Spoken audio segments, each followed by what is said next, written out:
Hey guys, if you haven't already, give the video a like, subscribe to my channel. This is a what if series and I'll be doing more down the road, so stay tuned and thanks for watching.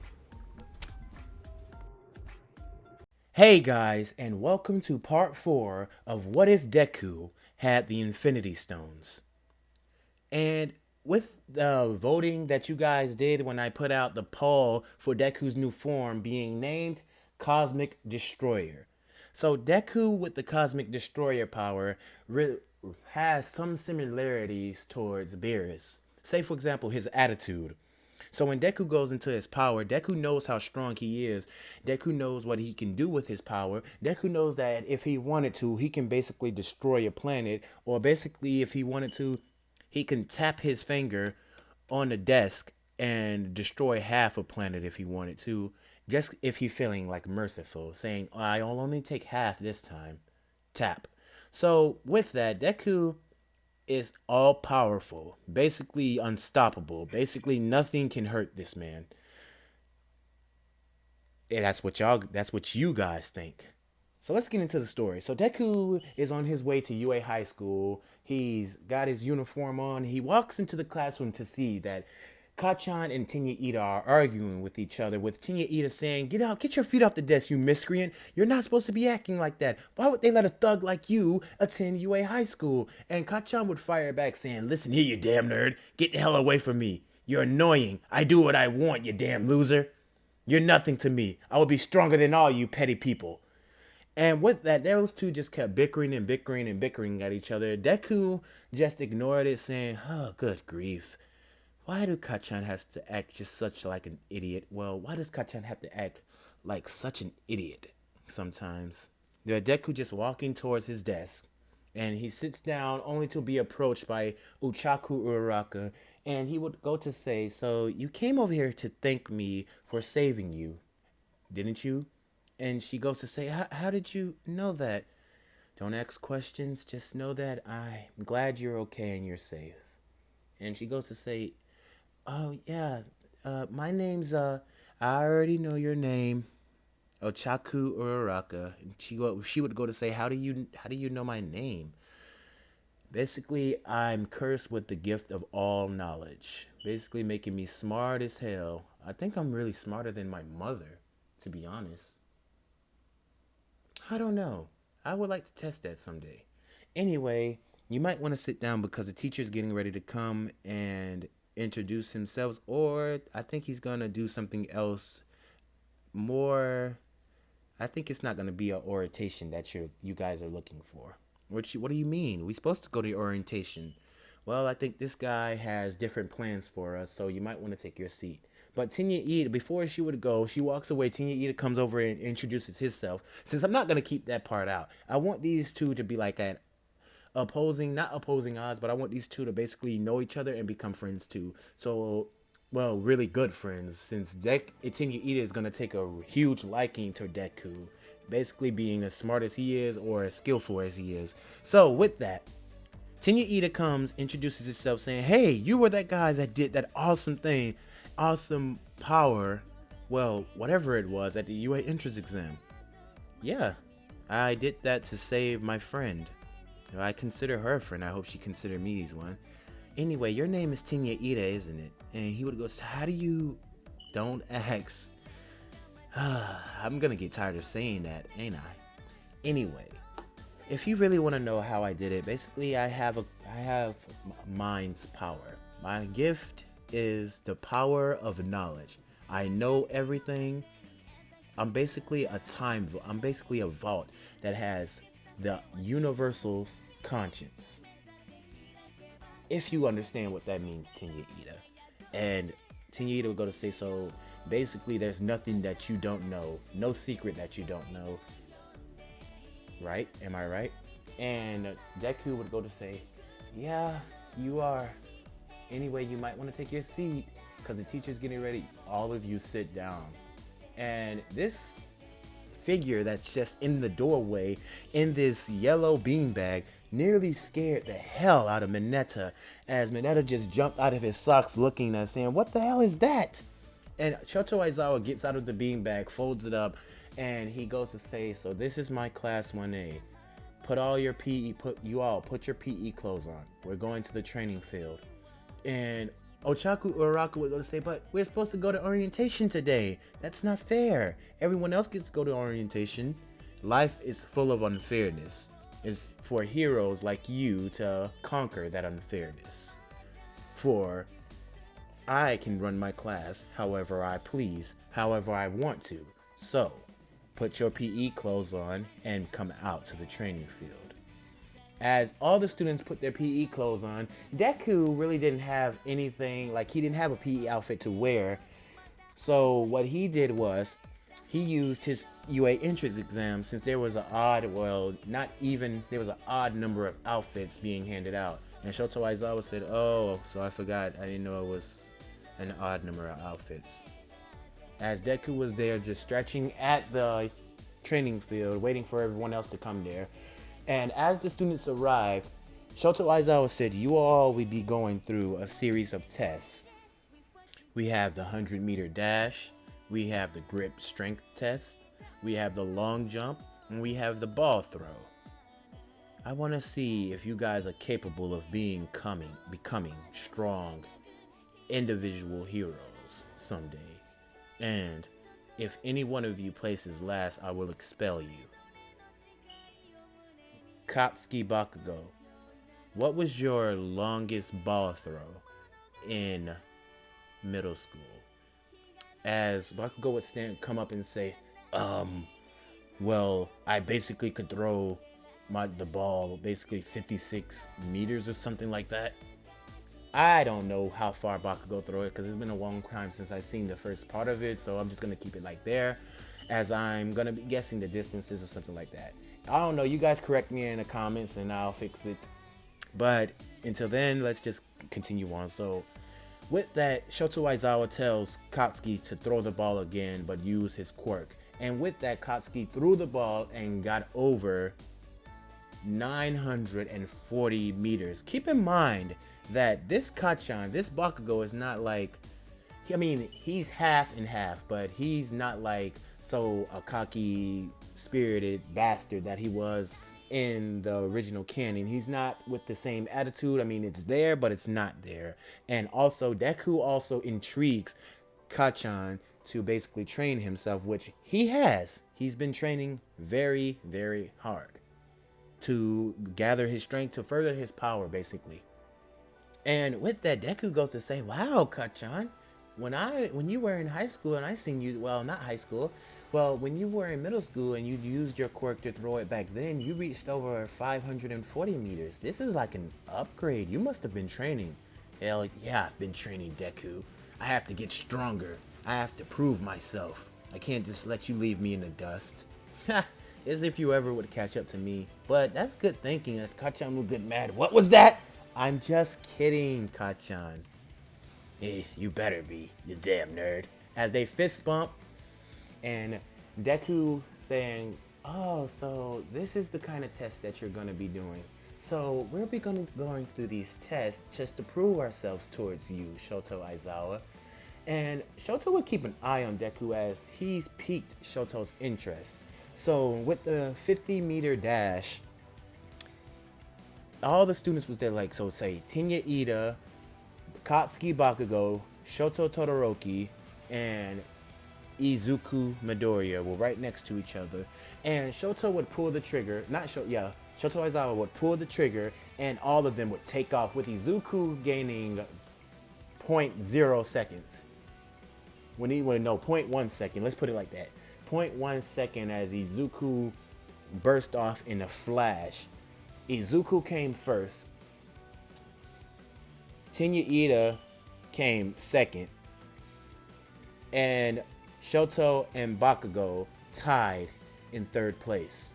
They were neck and neck, seeming as if this might be a stronger Bakugo, and we don't even know what Shoto Todoroki can do. We don't even know the assets of his powers yet. So with that, they've cleared. Deku came in first place in the 100-meter dash. You got Suyu. She gained like, let's see, maybe okay, all the speeds went relatively the same way. All the tests went relatively the same way. With the dash test, all the students went relatively the same way. And the people that I'm going to focus on in this what if is Shoto Todoroki, Izuku Midoriya, Tenya Iida, Katsuki Bakugo, Ochaku Uraraka.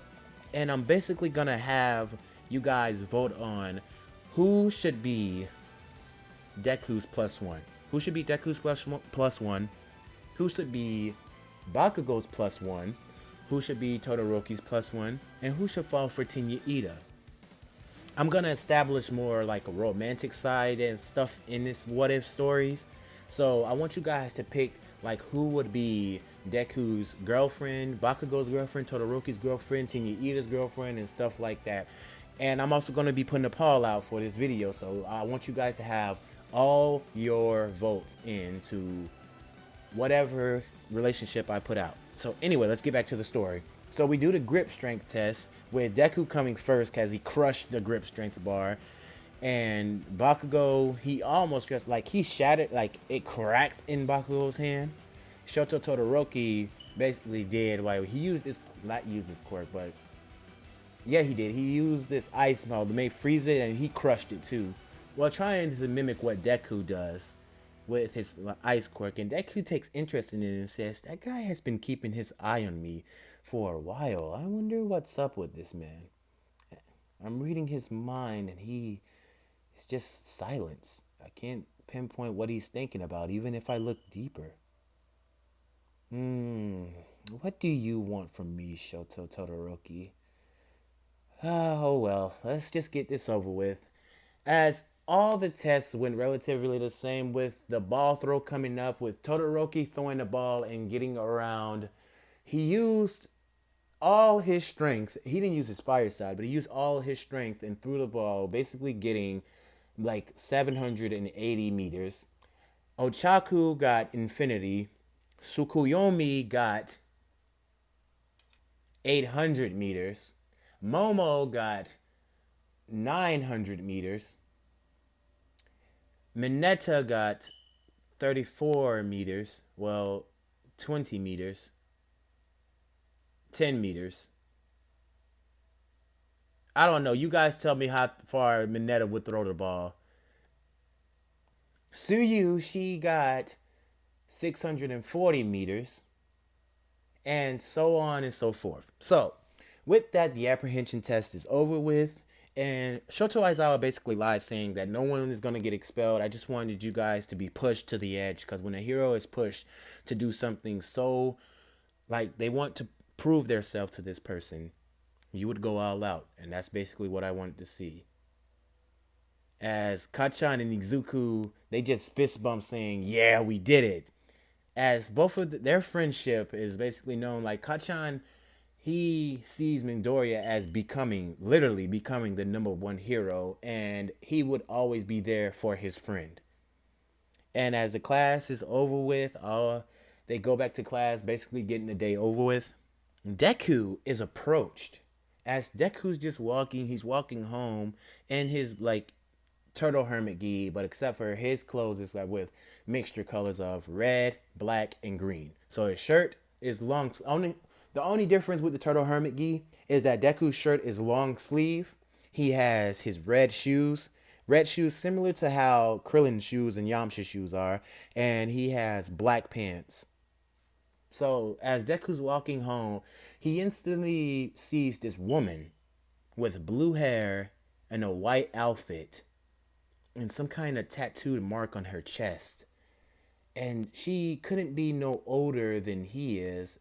I think she's somewhere around like 17 years old, as she would approach him and say, "So, are you strong?" And Deku would go to say, "Strong is an understatement. You seem to be very, very powerful. I want to test out my strength against you. I just want to see just how strong you really are."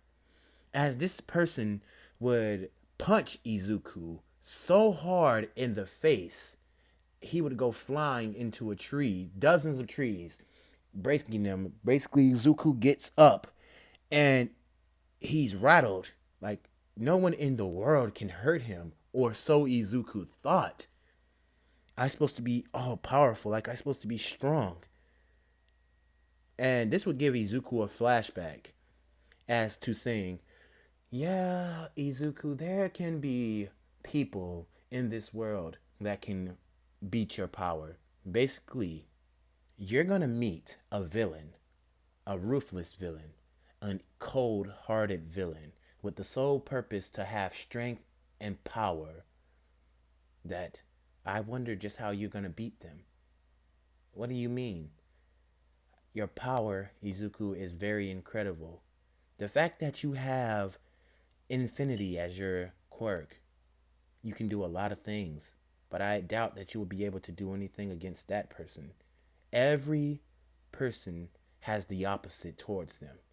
You're going to meet your maker, but I don't ever want to see you lose hope, for you've won every battle that you faced. The moment that you feel lost is going to feel like a truck just hit you, like a car just rammed into your chest. And with that, Izuku just looks at this woman. He gets back up and he gets into a fighting stance and basically used the power of time and stops this woman. And he basically goes into his head and says, "Oh, my mother just lied. Okay, okay. I just stopped her in time. So, phew, that was easy. You kind of scared me there. Did I really?" This would send chills down Deku's spine as this girl this just spoke. She's moving in his like paradox. She's moving. Deku just stopped time. He just basically said the words.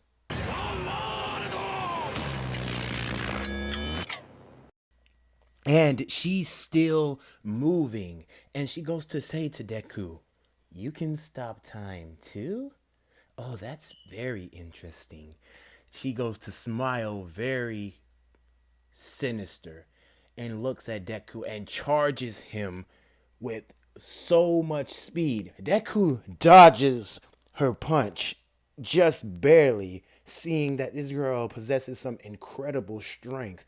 Deku used the power of the Power Stone and powered himself up, basically seeing this purple like aura irradiate all over Deku's body and saying, "Wow, I never would have expected there would be another person in this world beside my mother to be able to move in my paradox." That itself is scary. Deku feels like his palms are sweating, his body is tingling. Deku feels the same kind of energy she feels, but Deku feels scared because he doesn't know how this battle is going to turn out. He doesn't know what card he can throw at this girl. Deku has control over all life, yes, but Deku doesn't have access to using the power of soul. Like say for example, Deku's all powerful. Yes, he is. And what's stopping from Deku from just taking the soul from this person? As how can he? The only thing blocking Deku from using of the soul, the power of the soul that he has in his body, is for Deku to lose someone he strongly cares about. And Deku would never use that power. Because Deku values those he cares about, those he loves, those he supports, and those he wants to hold dear to his heart. He doesn't want to lose anyone. So Deku's trying to find an alternative. He's trying to find another aspect that he could use towards this person as he's just dodging her punches, as she's laughing and saying, "The only thing you can do is dodge," as she elbows him dead in the side, basically cracking his ribs, and he flies into dozens of trees, hitting the ground like a skip rock. Getting back up, his clothes are now battle damaged. As Deku saying, "This girl has some incredible strength. How is this possible? This shouldn't be possible. Who is this girl? Who are you?" As she would go to say, "You want to know my name? Do you really want to know my name? My name is Fear. I am the only one in the world that possesses two quirks. And with that, I can basically copy your quirk and your power, and I'm quite used to it. I kind of want to keep it, as my copy quirk helps me. You want to know what my copy quirk do? And Deku would go to say, what do you mean by copy? They've known me throughout lots of ways. Basically, when I was like 10 years old, I would always hunt monsters, hunt these kinds of beasts in the woods, but it would never thrill me. I've known to have copied over a lot of powers, and I've never been interested in keeping those powers as my own, but yours is just so interesting. As I've just copied your power, and I think I like it, as she transforms into a power that Deku just seen only briefly, and she says, "What? Wait, that's my cosmic destroyer form." And she says, "Oh, you gave it a name, cosmic destroyer. So let's just see what I can destroy." As she rushes towards Deku, punching him in the face, kicking him in the stomach, throwing him to the ground, smashing him into throwing him into the ground, picking him up, kicking him into the air, and then teleporting above him and slamming him back in towards the ground. Deku could not do anything until Deku just snapped and transformed too. Their battle, like Deku landed a bunch of ferocious blows on this girl, punching her, kicking her, uppercutting, all kinds of swift attacks as Deku's mind went blank and he started dodging her very easy, like dodging all her moves, hitting her in the face, and then Deku just grabbed her leg and spun her around in a circle, slinging her through a bunch of forest trees as she would go to hit the wall of a building. And Deku would smash and grab her neck and say, "Who are you? Why are you after me?" And she would just smile back and say, as she rubs off her clothes, now she's battle damaged, but she loves the thrill of battle. She wants this to go on. She doesn't want it to stop. "If you can beat me, I will tell you my name." As she kicks Deku off of her and powers down. "I don't really like your power anyways. Your power is quite boring. Nobody wants to be that strong. Anyway, I think I can just beat you with my power alone." As I lied, I have no such thing as a copy quirk. Well, then how did you do that? Well, my quirk is the power of negative. Basically, I hold the power to absorb everything that's negative in the world, everything that has negative energy, everything that has the desire to kill, everyone that has that negative emotion. I harbor it in my power. And I also have a second quirk that helps me manipulate and control everything around me. My father sorts to kill me, basically because my power of ice is so destructive than any one of his pathetic kids. Even my brother. My brother was chosen to be the successor, the amplified, and I was ignored. I will destroy everything, and I will become the most pinnacle, evilest villain that ever lived. You just wait until we meet again. And he would ask again, "You still didn't tell me your name." "Oh, that's up to you to find out, as you will know my name, and when you hear it, when you see it, when you say it, you're gonna be scared of me the next time you see me. Izuku Midoriya, you claim to be strong? I will beat you with my own power." And that's where I'm gonna end What If Deku Had the Infinity Stones Part 4 off. Thank you guys for watching and supporting this series, as this series might have took a turn that you guys might like and might not like. Here's what's happening. So this person with all this negative energy, all this negative power, is so strong that she can basically counter Izuku. How can she counter Izuku? By having the power of negativity. While there is a lot of negative desires in a person's heart, mind, and in the world, and it spews negativity. While there's a lot of villains, a lot of prisoners, a lot of, like, say for example, workers, people with the desire to not come in or do things, like the world is full of negative emotions, and she feeds off of that, while not only being having the quirk of the negative, but she has the quirk of positive, not positive, the quirk of ice. So you guys, who could this mysterious person be that can counter Izuku? Let me know in the comments below, and you already know the deal. Plus Ultra. Good night, guys.